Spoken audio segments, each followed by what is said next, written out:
Welcome back to Ireland and the University of Limerick on day 3 of the 2023 Tag World Cup. Behind me, the classic rugby rivalry, South Africa versus New Zealand, is unfolding in another form. It will go on forever. Let me bring you up to speed with the latest results from the GB programme, starting with the women's teams today. We've just seen Women's Open get their second victory of the day against Irish Exiles, having earlier on been on a live stream on Pitch 1 against Vietnam. You can go on to ITRA's YouTube to catch the rundown of that match and support your team there. Women's 30s continued their unbeaten run and became the first ever Great Britain team to beat Australia in a World Cup when they took on the Aussies earlier this morning and beat them by 1 point. They then went on to back that up with another win over Australia Indigenous in their 2 games today. Women's 35s had a bit of a tougher draw. They were up against Australia first up as well and unfortunately came out on the wrong side of the scoreboard there, but lots of positives for the side to take away before they play that team hopefully later on in the business end of the competition. They then had a draw against Ireland, so all to play for in that category. Earlier on, we caught up with 2 of the players that had been instrumental in Women's 30s victory against Australia. The first Great Britain Women's 30s game of the day is done and dusted, and it ended Great Britain 4, Australia 3. All of these years that you've been playing just the Irish side since the last World Cup, and finally you knew you had the opportunity going into today to play against an Aussie side. How did you manage to build up with that and possibly the extra excitement that it would carry with it? Yeah, absolutely. I mean, Australia are the gold standard of tag in every category, especially this category. We've got a few players who are Australian, have played with a few of the people in the team. We know they've got a lot of World Cup winners in their team, so we knew it was going to be a tough game. You know, it's something we didn't take lightly. We were all very nervous this morning. And yeah, as you say, we've been training for it for 5 years, and to get the win is incredible. Excellent. It was a close game throughout, so who, take us into the camp, who steps up in that and is the one that has the clear communication to help everyone handle the pressure? I think for me it had to be our captain Phoebe. She just took control of that game. She kept it calm. When we needed to just hold on to the ball, she just held it. She really keeps us calm in those situations, and we were really grateful in the last 5 minutes of that game.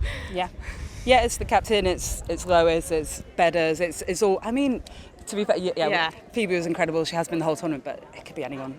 We're so lucky in our team that when one of us loses our heads, we've got 23 other people who are calming us down. Yeah. And it's usually me who's the one losing her head. Well, I mean, you weren't losing your head when you were racing down the sideline with all the support there as well. With that breakaway try from Em Stone, people diving behind her into the box, and of course the winner in the corner in Nadine. Lots of pace on this team. What do you, when someone breaks through like that, what's going through your head as a supporting player? Run fast, keep up with them.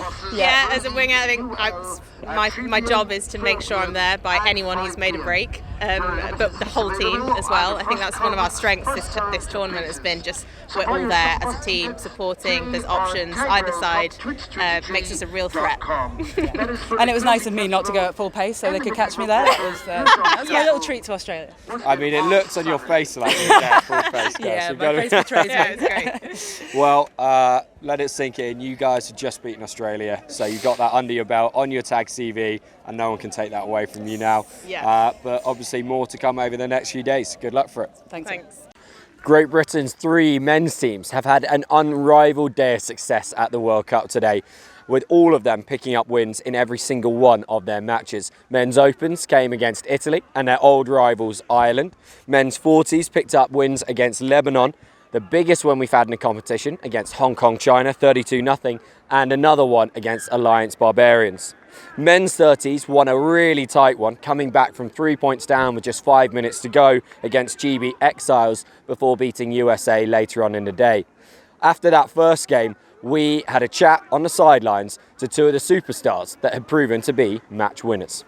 It's been another thriller here for Great Britain men's 30s. After their amazing win against New Zealand Exiles yesterday evening, they pulled off another stunner, winning 5-4 against Great Britain Exiles.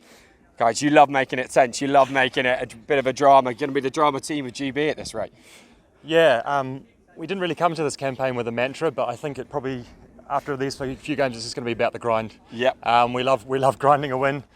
We love doing the hard yards, and it's been paying off. So it's credit to the full team, really. So, you were down in that second half by 3 points at one point.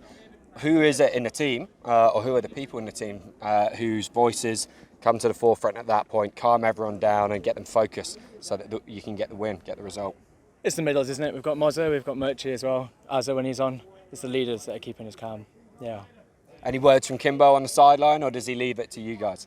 No, Kimbo's very much at reading the game, reading the situation. He's trying to just to give us that confidence. We've got the skill set. We know what we're doing. It's just he lifts us. So that's his job. That's the coach's job, and he's doing it really well. He knows how to give us a bollocking when we need it. That's for sure. But he's a great coach. You were both critically involved in the end. Bloomy, I'm going to come to you first. That box try, diving over the line to level things up. Take us through it. I had to practice dive in the first half. That was on the wrong line, so I guess that paid off. He just moved away, so I just snuck through. But take any point we can get against these guys. Oh yeah, for sure. And then Mozza, right at the end there, final play, you break through, clear field in front of you. What's in your head at that point? Well, we just talked at half time, and I think you saw it in the last few minutes. They were tiring up the middle. We just needed to keep attacking them there. That's how Bloomy got in the box there. Gave us a chance to try and win it at the end.